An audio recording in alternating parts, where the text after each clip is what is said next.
ব্যক্তি স্বার্থের জন্য দলটাকে ধ্বংস করবেন না। কেন্দ্রের কাছে অনুরোধ, রাজশাহী জেলা কমিটির যোগ্যতার ভিত্তিতে পুনর্মূল্যায়ন করবেন এবং যে প্রতিবন্ধকতাগুলো রয়েছে সেগুলো সমাধান করবেন দ্রুততার সাথে। ব্যক্তি স্বার্থ হাসিল করার জন্য রাজশাহী এনসিপিকে নিয়ে যে নোংরামি চলছে এটি আমরা আর বরদাস্ত করব না। ক্লিয়ার মেসেজ দিয়ে রাখলাম, জাতীয় নাগরিক কমিটি ও জাতীয় নাগরিক পার্টি আপনারা রাজশাহীতে প্রতিষ্ঠিত বা পরিচিত করেননি। আমাদের বৈষম্য বিরোধী ছাত্র আন্দোলন রাজশাহী জেলার প্রতিটি ভাইয়ের শ্রম, ঘাম, পরিশ্রম ও ত্যাগ রয়েছে এই দলটির পেছনে। এই দলটিকে সামনে রেখে নোংরামি বন্ধ করুন, না হলে সেই কালো শক্তির বিপক্ষে যুদ্ধ ঘোষণা করা হবে এবং রাজশাহী থেকে বিতাড়িত করা হবে। দুঃখের সাথে বলতে হচ্ছে, এই বাংলাদেশে এখনো পরিশ্রমীদের সঠিক মূল্যায়ন দিতে শিখেনি।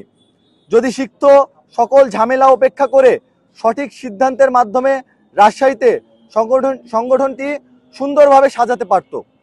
ব্যক্তিগত বার্তা, রাজনীতিতে 11 বছরের রাজপথে লড়াই সংগ্রামের অভিজ্ঞতা। পছন্দের ইউনিভার্সিটিতে পড়তে পারিনি ভর্তি হওয়ার পরেও, ক্রসফায়ারের আসামির মতো চ্যালেঞ্জও পার করেছি।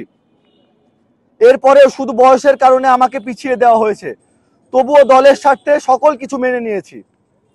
কারণ আমরা রাজনীতি করতে চাই জনগণের জন্য, নিজের স্বার্থের জন্য নয়।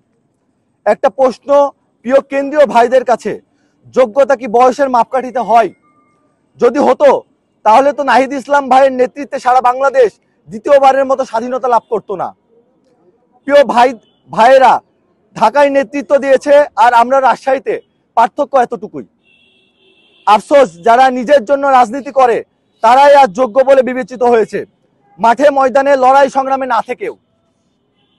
রাজনীতিকে নষ্ট করবেন না প্রিয় অভিভাবক বৃন্দ। আমরা তরুণ প্রজন্ম রাজশাহীতে এনসিপি সম্ভাবনাময় ও সুন্দর স্বপ্ন দেখি।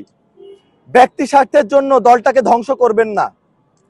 কেন্দ্রের কাছে অনুরোধ, রাজশাহী জেলা কমিটির যোগ্যতার ভিত্তিতে পুনর্মূল্যায়ন করবেন এবং যে প্রতিবন্ধকতাগুলো রয়েছে সেগুলো সমাধান করবেন দ্রুততার সাথে।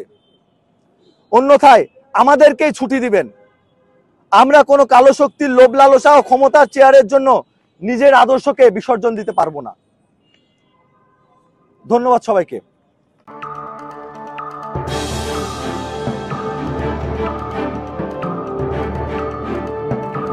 Audio Jungle.